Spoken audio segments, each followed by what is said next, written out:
একটি গ্রামে এক বুড়ি বসবাস করত। সে হাঁস মুরগি পালতে খুব পছন্দ করত, যার কারণে একটি খামারে সে হাঁস মুরগি পালতে শুরু করে। তারপর বুড়ি বাজারে দেখে একটি পা ভাঙা মুরগি অল্প দামে বিক্রি করছে এক বিক্রেতা। এই মুরগির দাম কত করে হবে? এটা একটু অসুস্থ হয়ে পড়েছে, সাথে এর পা ভেঙে গেছে, বাঁচবে বলে মনে হয় না, তাই আমি কম দামে এটি দিয়ে দিচ্ছি। বুড়ি অল্প দামে সেই মুরগিটা কিনে আনে বাড়িতে। ছোট মুরগিটির যত্ন করতে থাকে। এক সময় বুড়ির যত্ন পেয়ে মুরগিটি সম্পূর্ণ সুস্থ হয়ে ওঠে। মুরগিটি খুব সুন্দর করে চলাচল করতে থাকে। অন্যান্য মুরগি থেকেও বুড়ির এই মুরগিটি বেশ আলাদা, খুব শান্তশিষ্ট, দেখতেও বেশ ছিল। হঠাৎ থেকে সেই মুরগিটি বুড়ির গায়ে উঠে পড়ে আর কথা বলতে শুরু করে। বুড়ি তো পুরো অবাক হয়ে ছোট মুরগির দিকে একদৃষ্টিতে তাকিয়ে আছে। আমি কথা বলছি বলে অবাক হয়েও না গো, আমি কোনো মুরগি না। আমাকে আমার অহংকার আর জেদের জন্য এমন বানিয়ে দিয়েছিল ওই সন্ন্যাসী। সে বলেছিল কোনোদিন যদি কেউ আমাকে সুস্থ করে যত্ন করে আর আমি যদি আমার ভুল বুঝতে পারি, তবে আমি আবার কথা বলতে পারবো, আবার আমি মানুষ রূপে চলে যাব। বুড়ি তো পুরো অবাক হয়ে চেয়ে আছে, মুরগিকে কি বলবে বুঝে পাচ্ছে না বুড়ি। ও বাবা, এ মুরগি তো দেখি কথা বলতে পারছে। আমার কথা বিশ্বাস করো, আমি কোনো মুরগি না। আমাকে সাহায্য করো, তোমার যত্ন পেয়ে আমি আমার কণ্ঠ ফিরে পেয়েছি। এখন শুধু নীল পানি লাগবে। আমি আমার প্রকৃত রূপ পেতে হলে সেই ভয়ঙ্কর জঙ্গলে যেতে হবে, যাতে আমি আবার আমার প্রকৃত রূপ পেতে পারি। বুড়ি, তুমি কি আমাকে সাহায্য করবে বুড়ি? তাহলে আমি অনেক খুশি হতাম। তোমার কথা যদি সত্যি হয় তাহলে তো আমি সাহায্য করতে পারি। আমার কর্তব্যের মধ্যে পড়ে, অবশ্যই আমি আমার সাধ্য মতো চেষ্টা করব তোমাকে সাহায্য করার। পরের দিন বুড়িও মুরগিকে নিয়ে বের হয় নীল নদের উদ্দেশ্যে। জঙ্গলে যেতেই পড়ে এক দানব। দানবটি ছিল খুবই বড় আর খুব হিংস্র। বুড়ি, এর সাথে তো আমরা পেরে উঠবো না। আমরা এক কাজ করি, এই দানব যখনই এই জায়গা থেকে যাবে তখনই আমরা যাব। আচ্ছা ঠিক আছে, যা বলবে তাই হবে। আমি তো বুঝতে পারছি না কি করব। তোমার যাতে ভালো মনে হয় তাই করো। আমার না খুব খিদে লেগেছে, যে খাবো। এই জঙ্গলে কিছু খাবার নিয়ে আসার দরকার ছিল। তোমারও নিশ্চয়ই খুব খিদে পেয়েছে, তাই না? হ্যাঁ, তা তো বটে, অনেক খিদে লেগেছে। ওই দেখো বুড়ি, তোমার মাথার ওপর ফল দেখো বুড়ি। হ্যাঁ রে, তুই ঠিকই বলেছিস, ফল, কিন্তু ফলগুলো অনেক সুন্দর। এমন ফল তো আগে দেখিনি। তারপর তারা দুজন ফলগুলো খেয়ে অজ্ঞান হয়ে পড়ে। ফলগুলো যে অজ্ঞান হওয়ার ফল তা তারা জানতো না। পরে তাদের হুঁশ আসে। এই, আমি কোথায়? এইটা কোন জায়গা? আমি তো চিনতে পারছি না। আমরা কোন জায়গায় চলে আসলাম রে?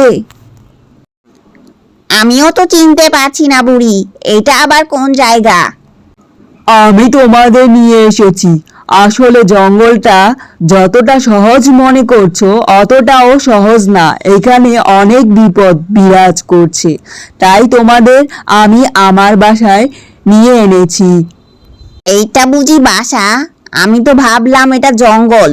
জঙ্গলের মতোই তো লাগছে, বাসার মতো তো লাগছে না। আমাকে চিনতে পেরেছেন তান্ত্রিক মশাই? হ্যাঁ, আমি তোমাকে চিনেছি। আসলে তুমি তখন ছোট ছিলে। এখনো কেন যে আমি তোমাকে অভিশাপ দিলাম, তুমি হয়তো ভুলবশে ভুল কাজ করেছো। আমি মাপ না করে তোমাকে শাস্তি দিয়েছি, মুরগি করেছি। তোমাকে এখন এখানে কেন এসেছো সেটা বলো আমাকে।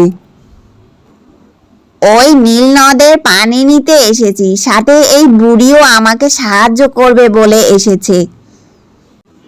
আমার ছোট ছেলেটি অনেকদিন ধরে অসুস্থ, আমার ছেলের জন্য পারলে নিয়ে এসো নীল নদের পানি। আচ্ছা ঠিক আছে তান্ত্রিক মশাই। সাথে আমার জাদুকরি লাঠিটাও নাও, তাহলে যে কোনো প্রতিকূলতা জয় করতে পারবে, তোমাকে কেউ দমাতে পারবে না। কেন, কাজটা ভালোই ভালোই করতে পারি তান্ত্রিক মশাই। হ্যাঁ, আমার বিশ্বাস তুমি পারবে। তুমি এতদিন ধরে মুরগি হয়ে যেভাবে প্রতিকূলতা সামলিয়েছ, সেভাবে তুমি সবকিছুই পারবে, আমার বিশ্বাস। মুরগি আর বুড়ি আবারও চলতে লাগলো। তারা চলতে চলতে অনেকটা দূর চলে আসলো। সামনে হাঁটতে হাঁটতে হঠাৎ এক গর্তে পড়ে গেল দুজন। এবার এবার কি হবে রে বুড়ি? আমরা তো অনেক নিচে পড়ে গেলাম, কি হবে আমাদের? লাঠিটা লাঠিটা কই? লাঠিটা আমার কাছে দে, হতচ্ছাড়ি। তারপর বুড়ি লাঠি দিয়ে ঘুরাতে ঘুরাতে তারা আবারও জঙ্গলে চলে আসে লাঠির জাদুর মাধ্যমে। তারপর তারা দুজন আবারও চলতে থাকে। হঠাৎ তাদের সামনে সেই দানবটি সামনে আবারও পড়ে। দানবটিকে দেখে বুড়ি এক মুরগি দুজন ভয় পেয়ে যায়। তারপর দানবটি তাদের আটকে রাখে। তারপর তারা জাদুর লাঠি দিয়ে নিজেদের আবারও রক্ষা করে। তাদের এভাবে চলতে চলতে হঠাৎ সন্ধ্যা হয়ে আসে, কিন্তু তারা নীল নদের পানি খুঁজে পায় না। ওই হতচ্ছাড়ি মুরগি, নীল নদ আর কত দূরে? এখন তো সন্ধ্যা হয়ে নেমে এসেছে, এখন যদি আরো হাঁটি সামনে বাঘ আর ভূতের আক্রমণ করবে। এইবার এইবার কি হবে রে বুড়ি? আমি তো কিছুই বুঝতে পারছি না। এখন কি আমাদের বাঘের পেটে যেতে হবে নাকি? বুড়ি বুদ্ধি করে জাদুর লাঠিটি আবারও ঘুরাতে থাকে। সেখানে একটি ঘর চলে আসে। তারপর তারা দুজন সেখানে রাত্রি যাপন করে। বুড়ি, তোমার তো দেখছি অনেক বুদ্ধি, তোমার বুদ্ধির জবাব নেই। বুদ্ধি না ছাই, এখনো নীল নদ খুঁজে পেলাম না। তারপর তারা আবারও সকাল সকাল বেরিয়ে পড়ে নীল নদের উদ্দেশ্যে। যাওয়ার পথে আবারও তাদের ওই দানব আটকিয়ে ফেলে তাদের রাস্তায়। এ দানব, কি চাও আমাদের কাছ থেকে? আমাদের কাছে তো কিছুই নেই। তোদের এতবার আটকাচ্ছি, তবুও তোরা এখানে কেন বারবার আসছিস বলতো? এই জঙ্গল একদমই ভালো না, তাই তোদেরকে আটকাচ্ছি আমি। দানব ভাই, আসলে এক তান্ত্রিকের অভিশাপে আমি এমন হয়ে গেছি, তাই নীল নদের পানি নিতে যাচ্ছি, যাতে আমি আমার আগের আসল রূপে চলে আসতে পারি। আর এই বুড়িটি আমাকে এই জন্য সাহায্য করবে বলে এসেছে আমার সাথে। তাইলে কি আমিও আমার আগের রূপ পাবো ওই নীল নদের পানি পান করে? তুমিও কি আগে মানুষ ছিলে নাকি? হ্যাঁ, আমিও এক সময় এক রাজ্যের রাজা ছিলাম। আমিও এক তান্ত্রিকের অভিশাপে এমন হয়ে জঙ্গলে জঙ্গলে দানব রূপে ঘুরছি। আমিও কি আগের মতো হব নীল নদের পানি খেয়ে? অবশ্যই হবে, কেন নয় দানব ভাই। তারপর তারা তিনজন মিলে আবারও পথ চলতে থাকে। এক সময় তারা নীল নদের পানি খুঁজে পায়। তারা দুজন মিলে নীল নদের পানি খেয়ে দুজন আগের রূপে ফিরে আসে। আরে, আমি তো আবার আগের রূপে ফিরে এসেছি, আমার খুব আনন্দ হচ্ছে। তোমাদেরকে কি বলে যে আমি ধন্যবাদ দেব আমি বুঝতে পারছি না। আমিও আবার আগের রূপে ফিরে এসেছি। ইয়ে, কি মজা! আমার তো খুশি কোনো অভাবই নেই। আমার যে কি আনন্দ হচ্ছে। বুড়ি, তোমাকে আমি কিভাবে যে ধন্যবাদ দেব, তুমি আমার সকল কষ্ট নিবারণ করেছো। তোমার জন্যই আমি আমার প্রকৃত রূপ ফিরে পেয়েছি। তার জন্য তোমাকে আমি অনেক অনেক ধন্যবাদ জানাই বুড়ি। আর ধন্যবাদ দেওয়া লাগবে না।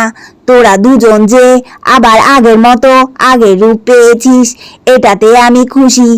আর তোদেরকে যে আমি উপকার করতে পেরেছি, এটাতে আমি খুশি। তারপর আয়শা যে তান্ত্রিকের ছেলেকে পানি খাইয়ে সুস্থ করে। তো বন্ধুরা, আমাদের ভিডিওটি কেমন লেগেছে অবশ্যই কমেন্ট করে জানাবেন। ভিডিওটি ভালো লাগলে অবশ্যই লাইক, কমেন্ট, সাবস্ক্রাইব করবেন। ধন্যবাদ।